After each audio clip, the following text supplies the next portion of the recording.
Satu kemaluan besar buat Liga Malaysia apabila Petronas mendapati Liga Bangladesh lebih menarik dan tinggi nilainya untuk ditaja. Kenapa?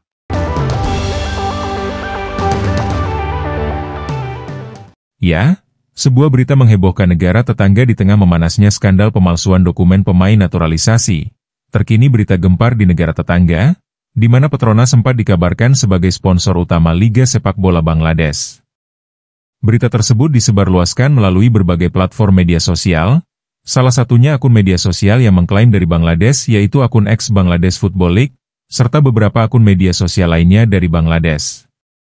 Kemudian media-media di negara tetangga menaikkan berita tersebut. Namun hal ini membuat sebagian warga sebelah tak nyaman.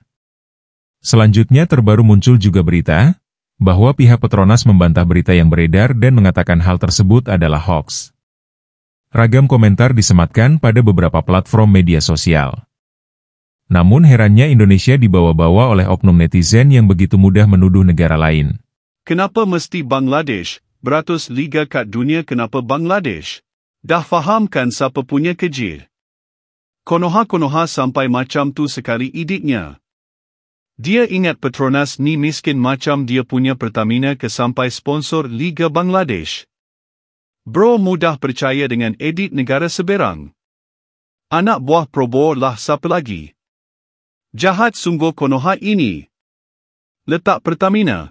Mana tahu boleh promosi syarikat yang semakin mundur tu haha. Beria gila Konoha sampai edit bagai. Confirm Konoha punya kerja, dah lama sakit hati dengan Petronas dengan Malaysia. Tak pelah kalau Konoha yang edit, maknanya dia orang akui Petronas ni kaya. Boleh sponsor liga luar, tak macam Pertamina dia orang tu. Miskin sampai sudah. Aku syak Konoha buat video ini. Konoha ingat Petronas ni miskin ke, ingat macam cikgu diorang ke gaji RM300 Malaysia. Berita itu datangnya dari Konoha, kalau tidak fitnah bukan Konoha namanya.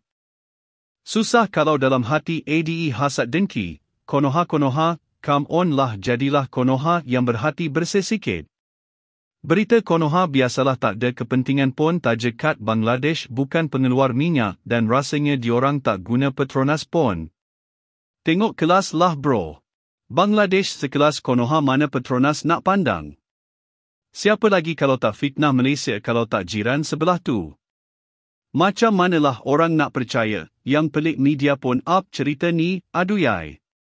Tak pelah biar warga Konoha tu cakap ni lah, tapi negara kita makin maju sebab jadi penaja Liga Bola. Senang betul sesetengah netizen Malaysia ni yang percaya editan negara Konoha. Ya, dari beberapa komentar yang tidak melalui penyelidikan ini, dapat membuktikan standar IQ warga sebelah.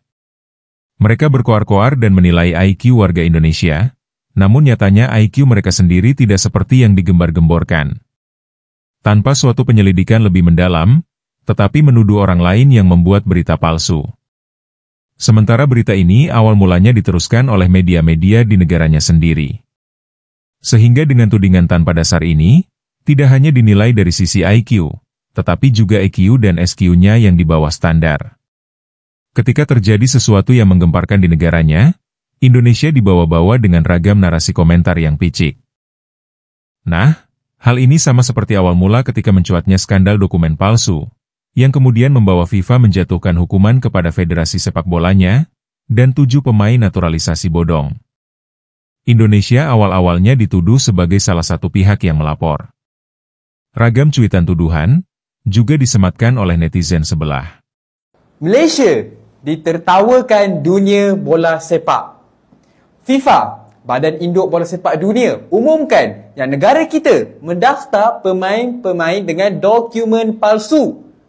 Pada 29 September 2025, berita keluar lewat malam Sabtu. Tetapi, terbangun semua penyokong bola sepak negara dengan rasa marah, kecewa, defensif, menepis dan menuduh jiran-jiran kita cemburu. Cemburu membuat mereka paksa FIFA hukum Malaysia. Sejak berita ini, TMJ setakat 27 September 2025, TMJ dan FAM mengeluarkan kenyataan yang menolak tindakan ini dan menuduh ada sabotaj. Nyatanya mereka sendiri yang curang dalam pembuatan dokumen palsu, yang tidak hanya merugikan kancah sepak bola di dalam negaranya sendiri, namun juga masa depan dari 7 pemain tersebut. Dan kasus ini malah kini melibatkan 5 negara. Okey guys, sekarang ni kita semua tak perlu nak buat spekulasi apa-apa tau, okey. Kita tunggu saja sebab dia sikit hari lagi segala-galanya akan terbongkar, bye. Kenapa aku cakap macam tu tau? Sebabnya FIFA dah arahkan semua federasi football negara-negara terbabit, contohnya Brazil, Argentina, Spanyol, Belanda semua untuk bekerjasama dengan polis diorang untuk siasat kes ni tau, berkaitan dengan pemalsuan dokumen yang berlaku kat negara diorang tau. Dan FIFA juga dah bagi tahu ke federasi bola sepak masing-masing kalau tak dapat ambil tindakan, okey, tak dapat untuk membentangkan laporan benda tu, FIFA akan kenakan tindakan kata federasi football negara-negara terbabit tau.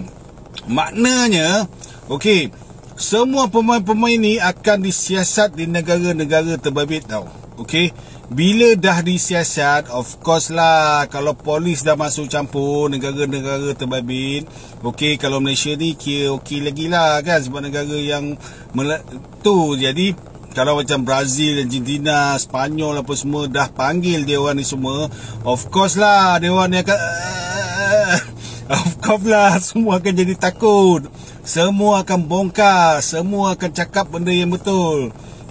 Fikirlah, semua confirm akan bercerita benda yang betul tau. Bila dah kena bantai dengan polis masing-masing, of course lah dia orang akan cerita benda sebenarnya, apa yang berlaku dan siapa dalang sebenarnya di atas segala-galanya permasalahan ini.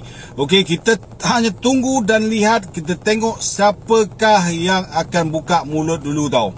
Okey, sekarang ni aku dengar cerita pun pemain ni pun dah 50-50 dah. Okey, dia dah macam dia dah goyang tau. Sebab ini masa depan dia orang tau. Siapa nak tanggung? Malaysia nak tanggung ke 7 orang ni?